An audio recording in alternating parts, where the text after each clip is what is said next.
Hello, everyone, and welcome to Intimacy with the World podcast. I am your host, Dorita Holw, and today my guest is Jonathan Foust, and he's in Washington. I am in Spain, and he is actually one of my teachers. When I did my teacher training, he was one of the guest teachers that came regularly on almost every month, I think. So I'm so pleased to be with you today, Jonathan. Welcome. I'm happy and honored to be here with you. So, Jonathan, I was wondering, because it's always nice for people who listen, who maybe some of them don't know you beforehand, whether you could tell us a little bit about your background. So you've been a meditation teacher and a yoga teacher for very many years, I gather. And you started very young on this journey of meditation and yoga and what's the meaning of life and how can we be more at ease with life. So what age were you and why did you start this path? It's really interesting. I mean, gosh, there's so much we can talk about of how, like, what is it that starts us on a path? And I think for many people, there's some element um, of either suffering Hmm. or some profound insight. And for me, I'll spare you all the details. But I grew up on a farm, beautiful farm in the Pennsylvania Dutch country, of whereas we lived back on a dirt road and very, very quiet. And when I was like 6 or 7 years old, I had this experience. I was just sitting underneath a pine tree behind our farmhouse. And it's like everything stopped. I felt myself merging with a tree. And I remember with my little 6-year-old brain, the only way I could describe it was that the stars in the sky were cells in my body. It was a deeply transcendent moment. And so I remember running into the house to tell my mother, and I told her, and she looked at me and said, "Wash your hands, it's time for dinner." And it was like, there was no validation of my experience. Mm. And that set something off in me around what was that and how do I get back there? So I was also raised a Quaker, and the Quakers, there's very much a meditative tradition and so forth. But when I discovered transcendental meditation when I was 15, suddenly it was like there's a formula, there's an approach, there's a technology to this, and I got very, very excited, and I pretty much meditated every day since then, which was a number of years ago. That is amazing that somebody who is 15 years old just takes to meditation like that. And was it? It was incredible. It was Yeah. an amazing moment. It was like when I just had that sense of like, okay, I take the mantra, be with the mantra, notice what happens. It was like something in me just said, I'm going to be doing this for the rest of my life. Yeah. And so But far, I have. yeah. But is that when you were doing the mantra and just with the mantra, was it the piece that you liked, like that now that I'm doing the mantra, at least my mind is not occupied with all the problems I have. So that's one kind of peace. Or was it that when you were doing the mantra, you were feeling a little bit of that experience again that you had when you were 6, that you were connected to the world in a deeper way? Exactly. What a great question. There was sort of like, certainly the mantra was a way of coming into present moment awareness, Mm-hmm. but also I was aware of like the brainwave shift, from moving from comparing, judging, planning to suddenly here's the field in which thoughts are arising, here's the space in which it's all arising, and there was that sense of like, I think this is the way home. There was that sense. Yeah. And of course, I explored beyond meditation. Preceding that, I did a fair bit of chemical research, as part of my That's practice. that's a good hint. You have a major in chemistry then? Yeah, yeah, well, informally, I'd say it was informal, but it Yes. was thorough. Yeah, yeah, yeah, yeah, yeah. But with meditation, there was just that sense of like this. There's something here that I need to dedicate myself to. Yeah. And then you lived in an ashram for many years, didn't you? You moved there Yeah, quite young. Yeah, I kept my meditation practice going, all through high school. And I lived in a farm all through college. We were all meditators. I was in the Peace Corps for a couple of years. I kept my practice going. And then I stumbled into an ashram, I think when I was like 25. And I thought, you know what, maybe I'll stay here for lunch. And that turned out to be 25 years. Yeah. Yeah. And is that where you discovered yoga? Like what we Yeah, call yoga in the West, like the posture, the asanas. exactly, exactly. So I was really big into meditation, but here it was more yoga based. And so then that was what I practiced, and the meditations that we did there was very different than what I did was more energetic and third eye meditation and chanting and all that kind of stuff. Mhm. So my original like very simple mantra practice was a little bit harder to keep alive during that time, but I was very dedicated to the practices that we did that were more yoga based, more energy based. Yeah. And then I snuck away and I did a Vipassana retreat. And and that was just a whole other tradition, a whole other way of practicing that really kind of jolted me awake. So what do you practice now? Um, yes, well, that's a loaded question. Yes. Maybe it's even a too personal question. I don't know. Well, here's what I find, and I'm sure you find this, with people who have explored lots of different practices and lots of different traditions, is I really have come to see that the more we expose ourselves to different practices, the more we have like this little bag of skillful means, Yes. you know? And I really believe that any moment in our life comes down to two basic questions. What is presenting right now? And how does this want me to be with it? Mhm. And that intuitive inner listening sets up a very intimate connection with what's arising. And and it really points toward what I think of as the pathless path. Like all we have is like, how do I be with this? Which might be, okay, I'm really scattered. Let me pull in a mantra here to calm myself. Or it might be something really feels stuck inside. Let me do something to move this gross deep seated tension through. Or it might be, wow, I'm feeling kind of present, and why don't I just let things be? Um, so it's very rich and unpredictable. Yes. I mean, I love that you say that. Two things. What is present right now? What's here right now? Sometimes we're so scattered that we don't even know what's going on. We're just on such a high sort of nervous vibration. We don't even know what's going on. We don't even put our finger in the ground and say, what's here? And then how does this want me to be with it? Sounds like such a simple thing, but that takes a lot of intuition and a lot of skillful means to actually practice that. And as you say, if we could just practice those two things, then It's all there, yeah. And even that first question of like, what is presenting, yes, becomes very interesting, because it might be, okay, well, what's presenting is anger. yeah, But then you need to really check in, is this anger? yeah, And it might be like, well, no, this is actually a conglomeration of disappointment and sadness and hopelessness. And so that whole sense of like, what is this, just goes really deep. yeah, But when we can begin to name it, there's going to be like a relief in just naming it. Oh, so that's what it is.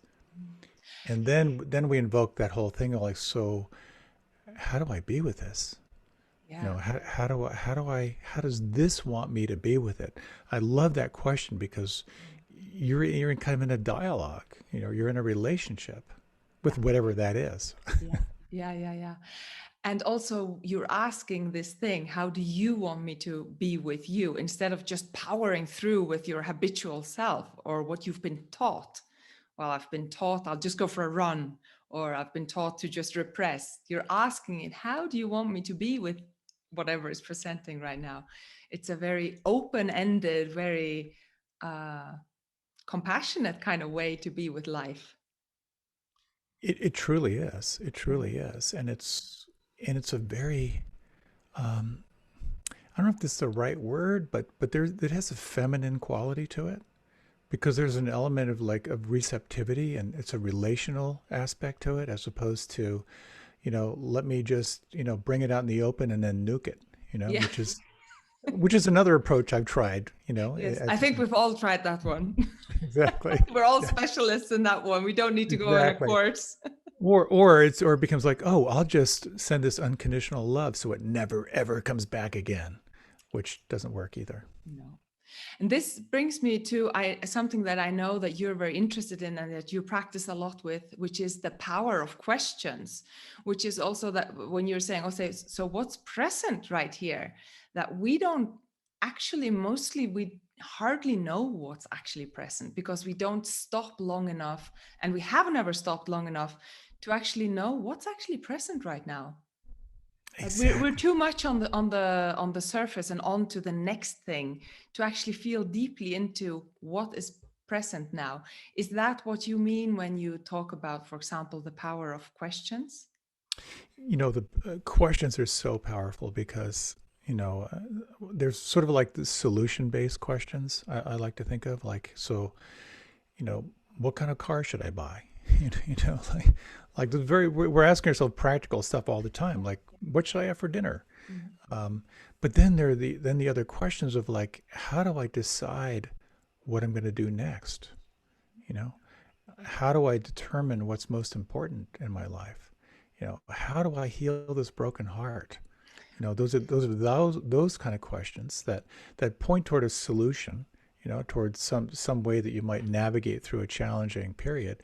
But then there's the kind of questions that point toward awareness itself, like, well, what am I? Or like, well, where is awareness? Can I locate awareness? Those are the questions that are kind of designed to kind of blow your mind by going through the mind. Yeah. So inquiry and questions it's just so alive, and again, it sort of like sets up that whole thing of you. It's one thing to ask the question, but then there's a whole art to listening, Yeah.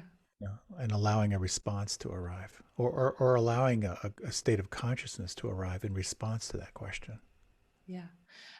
And how do you hold that question? Do you hold the question with the openness of don't know, I don't know, or maybe no question comes, maybe the answer is a process, maybe the answer is changes from one day to another, or are you holding it like I need an answer, I want an answer? Yeah, exactly. And the whole idea is like the question points you towards something, and the challenge is to be receptive to whatever that is. So if you even ask yourself, well, what am I most grateful for in my life right now? And then you wait, you know, when you ask a question, it definitely points your attention Yeah. in that. So when you're asking yourself, why does this crap always happen to me? Guess what? Something in your subconscious is going to start telling you why that crap always happens to you. So there's something very, very powerful I find around being really strategic around questions. So I use questions in really, really practical ways. After I meditate in the morning, I have a little ritual where I ask myself, what are the three most important things for me to accomplish today? Mhm. And then I just listen, Mhm. and I'll have a sense of like, oh, so that's where I need to direct my attention Yeah. right now. So I have to ask you, when you talk about the power of question, for example, you said, what is really, really important to me in my life? I mean, some people haven't really asked that question. They kind of do what they think society wants them to do. They get the mortgage, they get the house and the spouse and the children and the car and the perfect job and so on. But maybe some people don't even dare ask themselves that question because that might disrupt some things in your life. Yeah. I was once a speaker on a cruise. I don't know even how this happened, but I On got a this cruise ship. on a cruise ship. Yeah. Uh-huh. So, so when you're at sea, they bring in these speakers, and so they wanted me to do a thing on managing stress or something like that. And I thought, hey, you know what, a cruise? Sure. So, so I was leading a little seminar on stress management, and there was one guy there in particular who was he looked really, really miserable, like a super stressed out guy. And so I remember I was talking about the power of questions, and I kind of like posed this question. He raised his hand and he said, but what happens if you ask that question and you realize you hate your life? And I just like, oh, my heart just broke for this guy, because I realized that he was spending his time going 100 miles an hour trying not to feel, his unease. So absolutely, asking questions is not for the faint of heart. Exactly. I so much agree with you. It's not for the faint of heart, because you just don't know what you might find. And you might have to change your life radically, because once you've seen something, you cannot unsee it. Exactly. So I'd say, most of us to some degree are running from what we don't want to feel, but like, and there's that beautiful question, like, what are you not willing to feel in your life right now? That one, Yes. that one slows me down. Promise, I'm going to ask that one tomorrow morning in my meditation. Oh, God. Yeah, I will. Get ready to start crying. Yeah, exactly. Yeah, and also because one can think, oh, but I asked all those questions 2 years ago. I've already been through all those important questions, and I did some radical changes in my life. And now, no, you actually have to keep asking, because life changes and the answer to the question changes, doesn't it? Absolutely. Because it's always a fresh moment. Yeah. And the questions keep pointing toward reality, toward truth, and the questions really evolve. There's this great story of this Zen student, and he, there they use koans, which are these, questions that they can't be asked they can't be answered linearly. So they're like, like, what was your face before you were born? Like, so you contemplate that question, or classically is what is the sound of one hand clapping? Yeah. You know what? I got the answer to that one. Oh. Yeah. I've never seen a Simpsons, the Simpsons show. Yeah. I'd never seen one. But I was walking through some department store, and all the TVs in the TV section were on, and the Simpsons were playing. And someone asked Bart, Bart Simpson, what is the sound of one hand clapping? And he said, oh, that's easy. That's typical Bart Simpson's answer. Yeah, so there it is. That is the sound of one hand clapping. Yeah. But so he was given this koan and sent off to kind of practice it. And he came back to his teacher and he said, I'm not sure it's the question I'm supposed to be exploring. I think the real question is, who is asking the question? Yeah. That's part of like the evolution of consciousness, which is why it's so powerful to keep that questioning alive, because it keeps pointing back to awareness itself. Yeah. And it's the ultimate question, isn't it? It's all questions in the end there. Well, Ramana Maharshi, one of the great sages of India, said one of two questions will reveal your true nature. The first one is who am I? And the second one is, what do I really, really want? Yeah, I hadn't heard that he said the one about what do I really, really want. Yeah. It's really interesting. And I've done some very, very intensive, grueling trainings where it's 3.5 days, like 18 hours a day, one question. And you just keep, someone says, please tell me who you are. And the practice is, okay, well, let me try and access that. And you try to describe what you're noticing. And what I noticed for myself is how bored I got with myself. but that didn't begin to compare to how bored I got with everyone else, listening to them and trying to tell me who they were. But if you just keep dwelling on it, you begin to get a sense of like there's something beyond, beyond the body, beyond identification that starts to become a little bit more alive and a little bit more aware. Yeah. It's And it's that, pretty crazy. yeah, and that brings me to something else. You say that you're very interested in what is inner freedom, just the word freedom is such a big word that we can use in so many different contexts. But the way that you're speaking about now, inner freedom, what could that mean, for example, to you? Well, it's interesting. Like all these practices, like watching your breath. How does watching your breath relate to liberation? Like, what is the connection? Because it seems like it's just very much you watch your breath, forget the breath, watch the breath, forget the breath, But what I find so interesting is what these practices point toward really is freedom in the true sense, or happiness in the truest sense. So what I have found interesting in my practice, and it's very alive because I'm stumbling and bashing my head against walls all the time. But to me, that sense of freedom has something to do with being without desire. A good friend of mine, a long-term practitioner, said maybe enlightenment is just simply the absence of desire.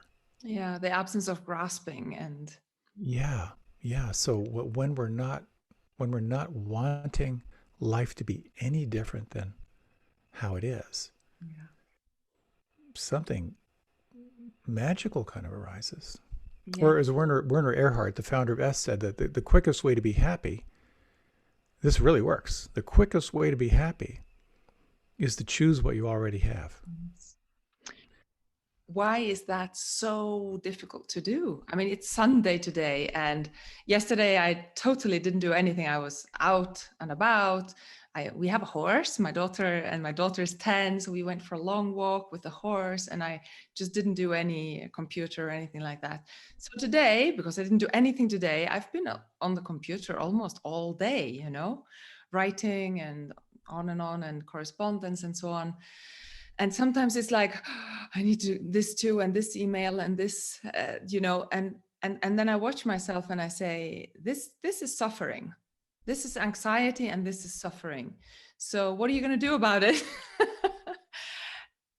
And it's so easy to forget, and it's so easy to not connect to what you're talking about. It's so easy to disconnect, even if we've been practicing for many years, I find. Just had that conversation with Tara this morning when we were waking up. Was we were saying, okay, what's happening, in your day? It's like, so we started listing this. It's Sunday today, and we got packed days. And we really talked about kind of remembering, as we like to say, like these are the good old days right now. Is it possible to move from that sense of like, get this done, then on to the next, get this done, then on to the next, to actually savor what we have? And boy, oh boy, this is the biggest challenge, particularly in this day and age where we're sort of trained to think that we can soothe our anxiety by getting one more thing done. And as far as I can tell, that doesn't work, even though I'm deeply caught in that trance myself. Yes, I also find this contrast between when you sit down to meditate, and I have got that a lot of time, and I know that's what I'm doing then, and just feeling that peacefulness. And every time almost I think, oh, I've got it. Now I've got it. I understand it now. This is the peace. And then it goes away again. When you get caught up in all the things you have to do and so on and so on. Of course, I get faster at remembering to come back here, but it really is a challenge to live a busy life and choose happiness and presence every moment, isn't it? Yeah, it sure is. It sure is. And that's, I think, the key word, which you said was remembering, Mm. because in Pali, the breath-based meditation is anapanasati. Anapana is breath and sati is remembering. And it's not about remembering it is about remembering the breath, but it's also about remembering present moment awareness. It's about remembering who you are suspended between past and future. It's about remembering there's nothing outside of now ultimately. So that remembering is what it's all about. And I think all we can do is try to set up our lives so that we can remember as much as we can. Yeah. And another thing I was thinking about when you said that the power of questions and how you like to ask questions because they're powerful and they keep you in touch with what you really want in your life and with who you really are in your life. And then I know that you're very much into somatic inquiry, like bringing the body into the whole equation. So I'm wondering whether when you ask these powerful questions and then you just listen, what role does the body play in that listening? Yeah, this has been such a powerful realization for me because I'm a pretty head-oriented person, for myself. I pretty much rely on, one of the things I always like to share is like, I think until I was about 25 years old, I thought the only reason I had a body was to make my head portable.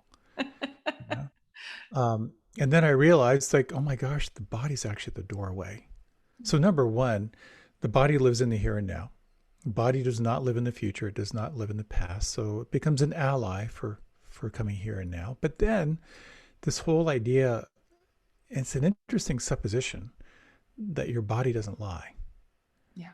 The body doesn't lie. So the body can become this tuning fork for truth. And the body's giving us signals all the time, and part of this, one element of those signals is don't die, don't die, don't die, so the body's scanning, body and awareness are scanning for what might kill you, but also the body's sort of scanning for what's going to draw you into a more whole quality of presence and awareness. So for me, I've done a lot of training and a lot of practice and really heightening my somatic awareness. So this whole idea of, we're a mind-body matrix, that what exists in the mind exists in the body. Is that possible? Like an emotion is a psychobiological event. It's happening in your mind, but if you sense, if you feel, you can locate it inside. And the same thing with thoughts. Like I'll notice when I'm having like kind of hypervigilant planning thoughts, well, if I really pay attention, underneath that is a feeling tone. Like that hypervigilance has some form of anxiety. And if I can bring my awareness to that, then sometimes there can be some very interesting information or the possibility of creating some kind of a shift. So it's an ongoing practice for me. But to really sense if I can heighten my somatic awareness, kind of how my nervous system holds an emotion or how my nervous system holds a thought or a belief, really, really juicy. So can you then, as you said, that the body never lies, it knows. So if you want to believe something because it's convenient for you to believe it, right? Because of the plans you have and so on. And then you say, oh no, I'm going to hold on to this belief because this is convenient for me because I'm going to earn more money if I do that or something like that. There's going to be some benefit to believing this. Will your body then tell you something different? How would you notice that? Your body will, but you have this incredible capacity to override it. So there's an interesting model. It kind of comes from my yogic days that says that who you are is a being of energy and you're a being of awareness. So in Sanskrit, it's prana. You're a being of prana and you're a being of chitta awareness. So in the average person, chitta dominates prana. The mind dominates energy. Yeah. And so some classic examples that I always like to share is like you're working at your computer and you're about to get something done. You get this very faint signal from the body saying, I really need to pee right now. Yeah. And your mind goes like, later. I just want to get this done. and then the signal gets so strong, you run to the bathroom, or you're it's late. It's like getting late at night, and your body says, now would be the perfect time to lie down and rest. And the mind goes like, oh, let me just one more chapter. We override it. Yeah. Or the other example I like to give is you go out to a restaurant, and you've been really, really excited to go, and you get a signal from your body that says, I've just achieved the perfect amount of nutrition, and your mind goes, we haven't looked at the desserts yet, so we override it all the time. But one of my teachers said, for the average person, the only time that awareness and the energy shifts is when you fall asleep. So when you fall asleep, the mind is dispersed, and then the energy kind of knows what to do to kind of heal you and get you ready for another day. So like if you ever feel like you have a cold coming on, and you take a bath and you drink some tea, you go to bed early, you wake up, you feel fine. It's like that was the intelligence of energy knowing how to heal and so forth. Mm-hmm. But when you start to engage into more somatic awareness, mm-hmm. Through meditation or through yoga, you actually invert that, where you can actually be more aware of letting the energy or the prana or the feeling tone actually begin to be more like a co-equal with awareness. Mm-hmm. So that's where you can begin to be more aware of like, oh, my mind really wants to do this, but something inside's telling me maybe I should wait. Just learning how to trust that. Yeah. So there's a question that I was just leading a day-long retreat yesterday, and I was just sharing this, how when I meet someone and they're going through a breakup in their relationship, yeah, I can't help myself. I always ask this question. When someone talks about a breakup or, a failed relationship, mm-hmm. I always ask, when did you know it wasn't going to work? Mm-hmm. And I'd say 85% of the time, people will say, I knew in the beginning. Right in the beginning, right? And it's not true all the time, but for a lot of people, it's like, I kind of know this isn't right, but I'm going to override it. And that's the dance of life, I think. Yeah. That's also called wisdom. When you learn to listen to not Exactly. the wanting mind, I want this and I want that, but to listen to the whole of your body, both your more awareness behind the wanting and the body energy, Exactly. And wisdom comes out of suffering. We just learn through eventually the pain starts to get through to us. Yeah. Although Richard Rohr says that we learn through great love and great suffering. So I think Absolutely. I'm going to choose the first one. Yeah, really. If I have an option, I'll take option A. Yeah. But do you think it's true that we also learn through great love? I do. Yeah. Because we have these internal truth meters, and when someone is radiating a quality of presence or a quality of truth, we know it, we feel it. Yes. And we sense someone is like someone, oh, like I would really like to be like that person, that absolutely we resonate with truth, and then the suffering is there to point out to us where we might be out of balance. Yeah. But then there are also some people that you observe that have been suffering a lot for many, many years, maybe into old age, and they don't seem to have gained any wisdom from that. How do you understand that? Why is it that some people don't learn even if they've had so much life experience? Why doesn't life experience automatically equate into learning and wisdom? Yeah, boy, that's a very, very interesting question. Like, what is it that keeps us locked in? They say that an emotion, a pure emotion, lasts about 90 seconds. If you can stay with a pure, energetic, emotional wave.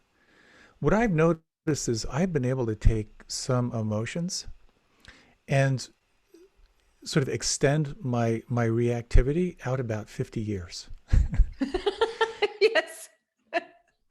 50 years. That's a bit more than Yeah, 90 seconds. exactly. But somehow I just can't quite let Let it it move go. through. Exactly. Yeah. I was once doing a seminar, and there was this one woman, and she kept raising her hand, and saying, "Well, I don't know if that's true because when I was getting divorced, da da da da da, um, and then later she'd say like, well, my husband said to me when we were getting divorced, and she was all about, about her divorce, and she was very dominating, and the whole group was getting a little sick of her. Mm. And then the teacher said, yeah, I just have to ask you a question. Um, how long ago did you get divorced? And she said, 37 years and 6 months. And it was just this like, oh,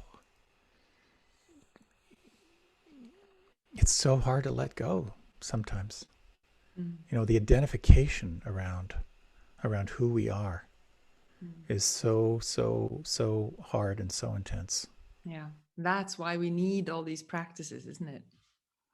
Well, it's one thing to have the practices, it's another to engage.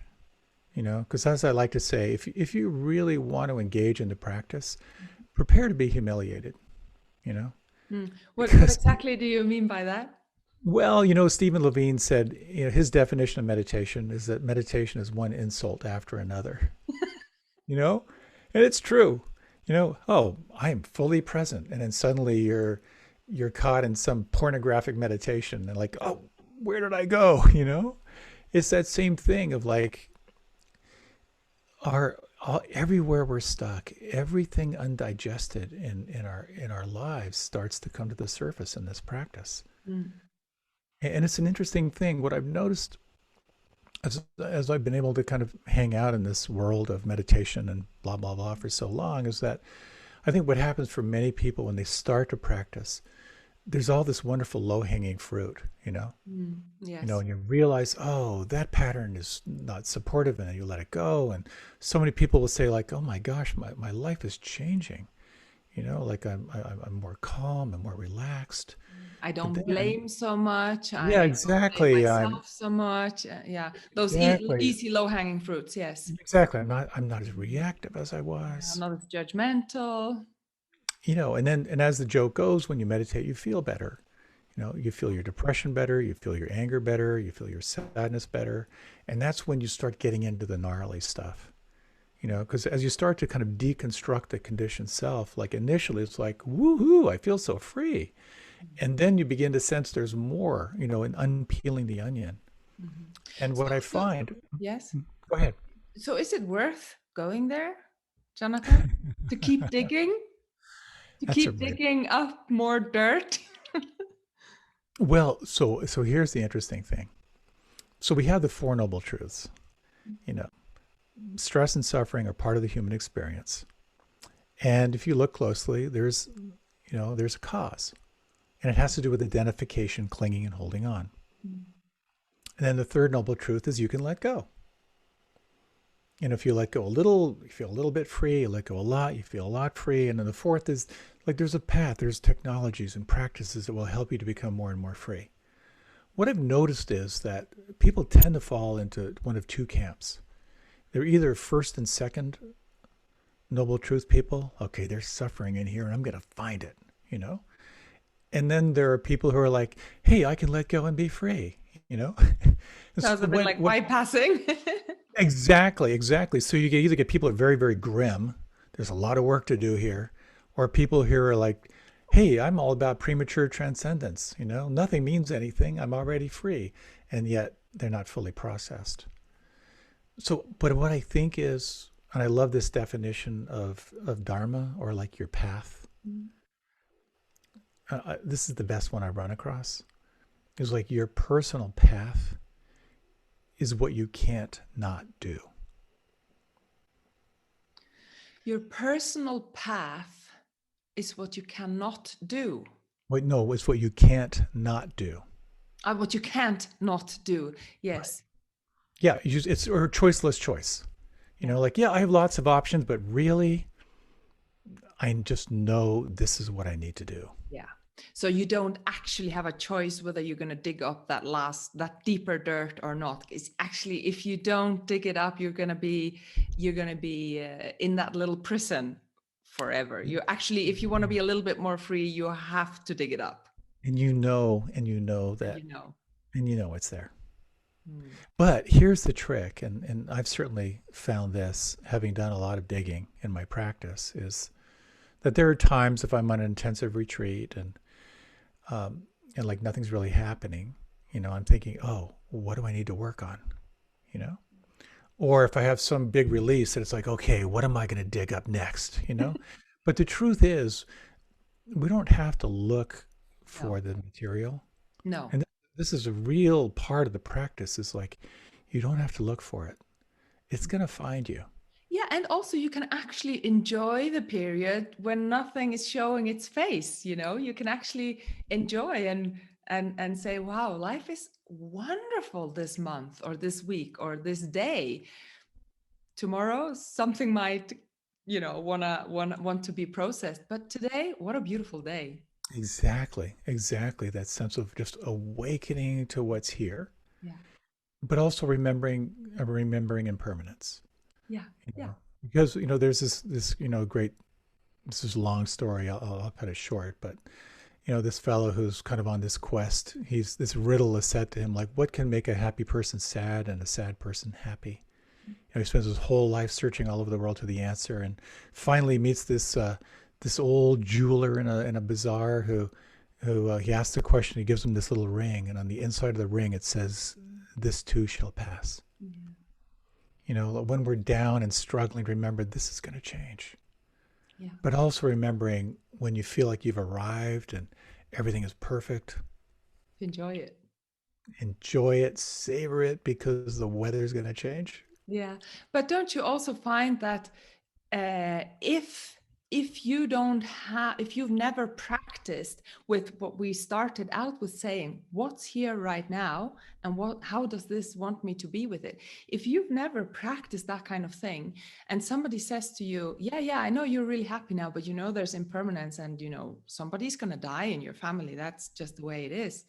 I find that impermanence now doesn't scare me, because I know, well, I think I know, this might not be true. It remains to be seen. But I find that, yeah, bring it on. I think I can deal with it. Like, life is pretty good right now, but I know that if everything goes as life often goes, then my parents are going to die before me. So that's going to happen in my lifetime, perhaps. That's going to be very tough. But at the same time, I'm not scared of that kind of impermanence, because I'm like, you know what? I actually think I can hold that. I think I can be with that. Or, all the kind of things that happen in a life that aren't so pleasurable, the impermanence, that everything changes all the time, relationships break down, and so on. And because of these practices, I feel like, yes, impermanence is wonderful. Yes, I think I can be with it when it's really, really dark and when it's really, really light. Yeah. And to have that sense, what you're describing is really the fruit Yeah. of the practice, which is that sense of steadiness. Can you find a sense of steadiness in the midst of change? Yes. That's really what it's all about. And something the Buddha allegedly said, I mean, nothing was written down until generations later, so I always use the word allegedly. Mm. But one thing he allegedly said was, when you're visited by the heavenly messengers, and referred to the heavenly messengers as sickness, old age, and death, and you truly invite them in, it will utterly change your life. And to For the better. absolutely, when you recognize the fact that you and everyone you know and love is going to die in no particular order. Everyone you know, including yourself, is going to get old, get sick, and fall away. Everything you love is going to vanish. When you can remember that, and again, there's glimpses, but when we can remember, then there's this capacity to savor and really be fully alive with what's here, rather than driven by that anxiety of, I need more to be satisfied, etc. Yeah. That That's the whole purpose of these practices that we're speaking about. Yeah, it truly is. It truly is. And, it's so counterintuitive, isn't it? You Yeah. know, that, So that your willingness to look at death and to look at sickness and old age actually is the doorway to being truly happy. It's yeah. just, it's crazy. Yes, it is. I'd rather push it away. Yeah, I was thinking about one thing. I often say find myself saying a lot these days when I'm teaching, I find myself saying, maybe you don't really understand what I'm saying right now, but maybe you intuit that what I'm saying is true. And I see people going like this, maybe, you know, that they can't intuit that there would be a place inside ourselves where we can hold really really difficult things, that we can forgive something that's unforgivable. I was teaching about acceptance on Thursday, and this man said, yeah, but acceptance, I can't accept everything. And he actually came up with a really banal example. He said, for example, if I get up at 12 every day, I can't accept that. I have to like not accept it to be able to get it up at 8. So that's a very banal example. And so I spoke to them a little bit more about acceptance and so on. And I said, and I asked, can you intuit what I'm speaking about, even if you know that you're not able to do it? You're not able to accept what your partner did to you 36 years ago because it hurt so much, because they deceived you or whatever. But can you intuit that it's actually the only way, if you want some release, that you first have to accept and then release? And I find it's like that with many of the Buddhist teachings or the wisdom teachings from wherever they come from. They don't have to be Buddhist. That sometimes it's like, accept everything or forgive everything or be with everything in an equanimous way. But your intuition tells you, yeah, it's actually the only way. How do we develop more intuition and Oh, listen? it's a great, great, great question. One of my teachers back in my ashram days, who's really quite an exceptional guy, said, when you awaken, whatever that means, Mm, like, let's say when you fully awaken, he said the first thing you do is you offer pranams, or you bow mm, to all of your life obstacles, yeah. because you recognize that it was the obstacles and the challenges that actually brought you to your awakening. And on one level, it's like, nah. But on another level, it's like, yeah, I can kind of sense that, you know? Yes. Yeah. Do you So use there, your intuition in your practice, in your inquiry practice?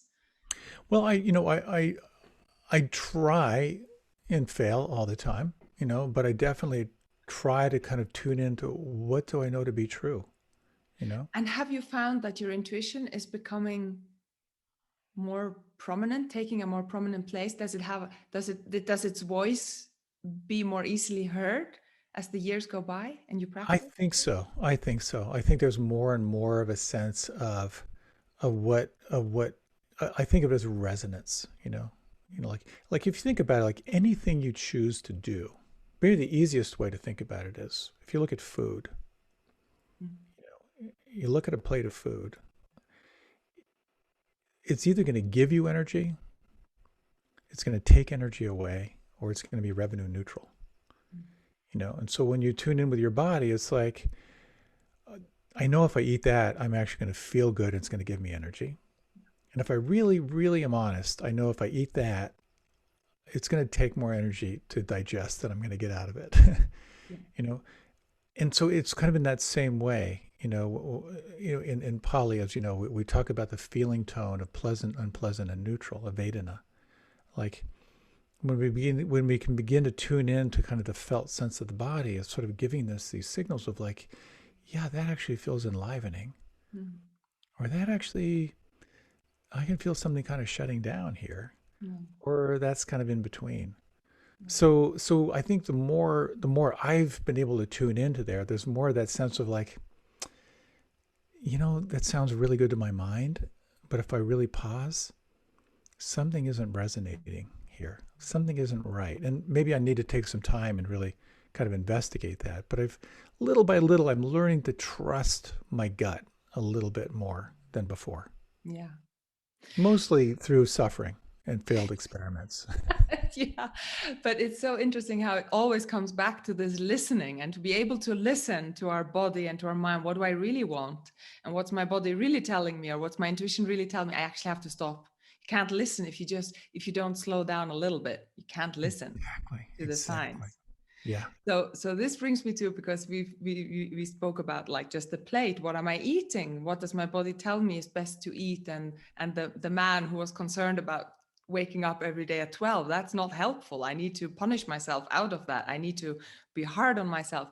So I know that you, like me, are are are always trying to optimize your habits and your your rituals, like what do I do when I wake up, and then I eat this because this is healthier than that, and I go to bed at this time really early so that I can get a good night's sleep, and so on. And sometimes it feels to me like a bit of a tyranny to always try to optimize myself. How can I be even better? How can I be even more efficient? How can I eat even more healthy? How can I do even more yoga, or get time for even more runs? It's like, oh, sometimes it's a bit tyrannical.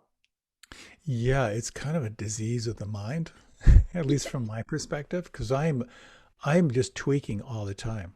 Like, what are the best practices?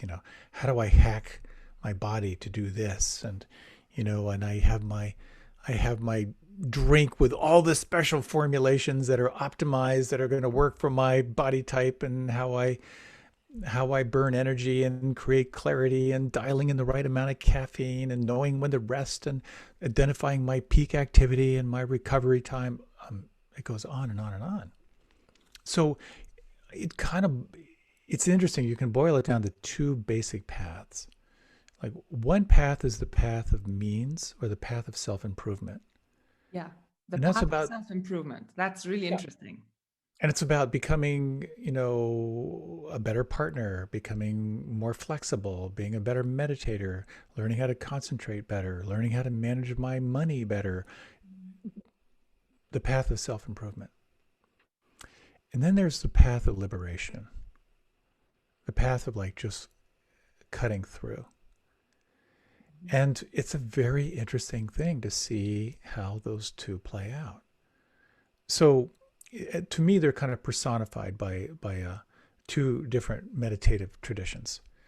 One actually uses the instruction, meditate like your hair's on fire.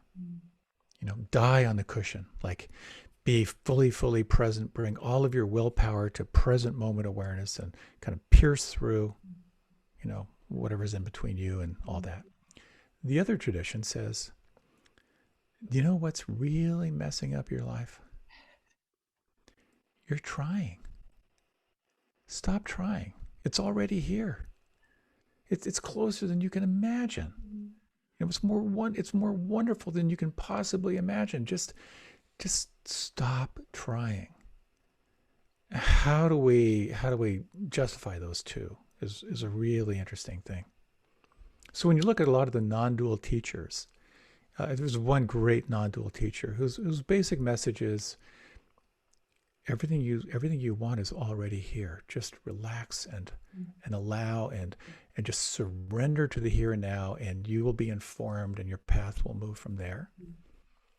So and he said, there's no one here. There's no one here anyway. Yeah. So this is what asked this great question. And I said, so if there's really no effort required to life, and there's really no one here anyway, why are you giving this lecture? And then he paused and he said, well, the money's pretty good. But why would you even be interested in money if You were Well, already you know, done. you gotta eat, you know, and but what's so interesting, what I find is how like so much of the path of self-improvement is predicated on a belief that something's wrong with us. Yes, exactly. And it can so easily become judgmental Exactly. and blameful. Like, I'm Exactly. not doing enough. I'm not eating the correct things. I ate chocolate again, or I Yeah. had another glass of wine again, or whatever. And so, you know, Jason Siff wrote this beautiful book called Unlearning Meditation, where he said, as soon as you begin meditating, immediately you are invoking something called meditator's guilt. Mm. I'm not meditating often enough. I'm not meditating deep enough. I'm not meditating long enough. It just comes part of this path of self-improvement. And so it becomes a very interesting dance, you know, Yeah. of like when do we allow ourselves to stop doing Mm. and allowing ourselves just to be? Mm. How do you hold that dichotomy or those opposites? Not very skillfully.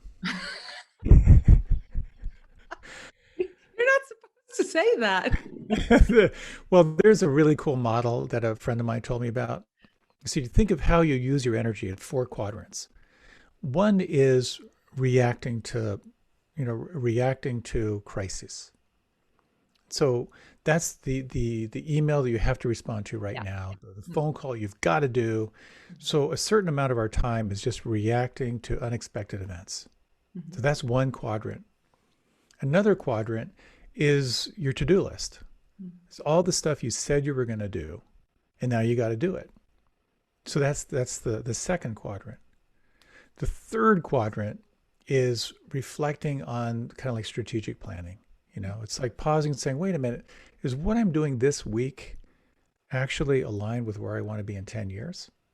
That's somewhat rare. And the Yeah. fourth quadrant Yeah. is presence. And presence is it's nature, it's meditation, it's yoga, it's music, it's poetry, it's just the joy of being.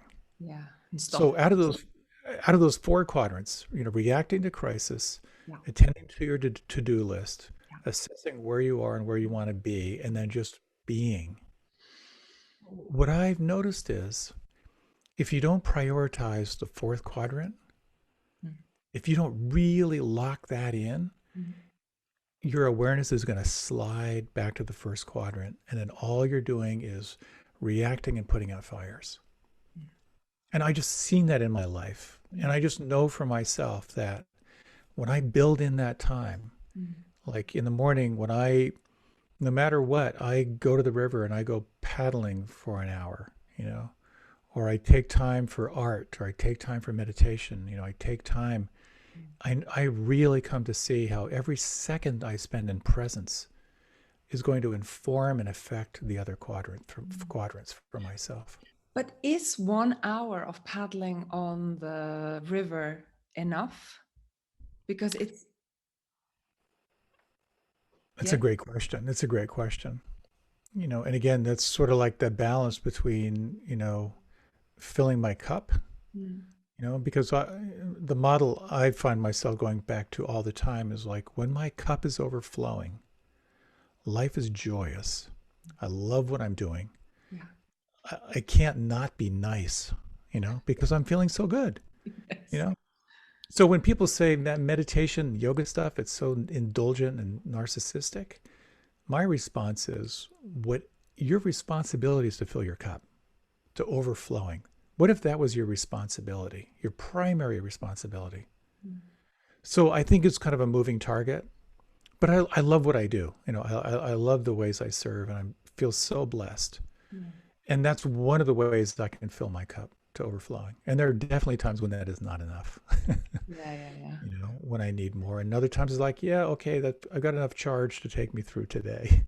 So if you had to choose, Jonathan, between this hour I'm going to fill my cup. Shall I do yoga for an hour, or shall I meditate for an hour, or shall I go out on the river? which fills most your cup? That's a really great question. Mm. And what that comes back to is what am I noticing right now? Yeah, so it can be different. And how does this want me to be with it? Mm. You know, and there are times like if I have a lot of energy and I'm really restless, go out there and do some semi-violent movement for an hour is exactly what I need, you know? Yes. Like just move that gross deep-seated tension out of my body and I am really, really happy. Yeah. And other times it's, you know, other times it's a different response. But then we're back again to that intuitive inquiry, Yeah, you and know, those skillful. Yeah. and back to the pathless path, you know, Yes. like, wow, so what is this moment calling for? And can I really trust that if I follow that intuitive impulse, that that is going to be what I really need? Mm. Now I'm going to bring us right back to where you started, because when you were 6 years old, where did your opening happen? It happened under a pine tree. And your reflection was that this must be the stars in the sky coming into the cells of my body, or they're the same thing. That happened under a pine tree. It didn't happen inside the house. So, what is it with nature when we tune in? Isn't it? It's amazing, isn't it? You know, how what I find is when and I'm sure you have found this, you know, that like if you've been in civilization for a while and then you go into nature for more than an hour, you know, when you're really out there, it's almost like this crazy catharsis of the mind. And then suddenly there's a settling. And then you begin to feel the natural rhythms, you know, the rhythm of the moon rising and setting and the rhythm of the weather systems as they come through and you find yourself in flow, you know, really in flow. And it kind of breaks my heart. You know, I live outside of Washington, D.C., and I'm fortunate, very, very fortunate to live, you know, in the woods on the edge of the river. But when I drive anywhere and I see people living in little boxes who are utterly disconnected from nature, it really does kind of break my heart. Yeah. Because I really do feel like when we connect with our innate natural environment, it connects us with our innate natural rhythms. Yeah. And then we begin to feel sort of the natural presence and that informs us so deeply. Yeah. And there also seems to be, I mean, if you're really, really unhappy, something is really going on in your mind, and you're like, well, I have to go for a walk. And you go out, and it's not as if your trouble is going to disappear, but it always takes the edge off it. Just the fresh air. I think even if you're not in a gorgeously beautiful place, just the fresh air, if you're lucky enough to have fresh air. And as you said, the movement of the body, and maybe there are trees. Even in the city, there are trees. Mm-hmm. Like we are evolved to be in nature. We evolved in nature for millions of years. We've only lived inside these concrete boxes for a very short time. And it just seems to nurture our whole being to be out there. It's so funny. I once led a retreat for some people in the woods, and you know, so we did some walking meditation. You know, we sat in meditation with our eyes open, just looking at the light. We did some other exercises, and this is the first retreat that I had led. You know, just being out in nature and with these little, you know, really simple mindfulness practices. And as we were kind of like walking back for our final conversation, I was thinking, oh my God, we didn't do anything all day. They're going to hate this. And then it was like, this was the most transforming day of my life. It was like, oh my gosh, is it possible that all we have to do is really open ourselves to our natural environment and just simply allow ourselves to attune to the reality of nature itself? Could it really be that simple? I think in some ways it is. Yeah. Do you think that's also because we get in touch with, if we just stop and just listen to the bird song and just listen to it with that open mind of wonder and curiosity, and just rest there, and our minds just resting in that it somehow, use your word, resonates with our true nature? Absolutely. And particularly sounds in nature are amazing because when you're really open to sound, they really kind of point toward the three fundamental characteristics of reality. Number one, they're changing. Uh-huh. They're constantly changing.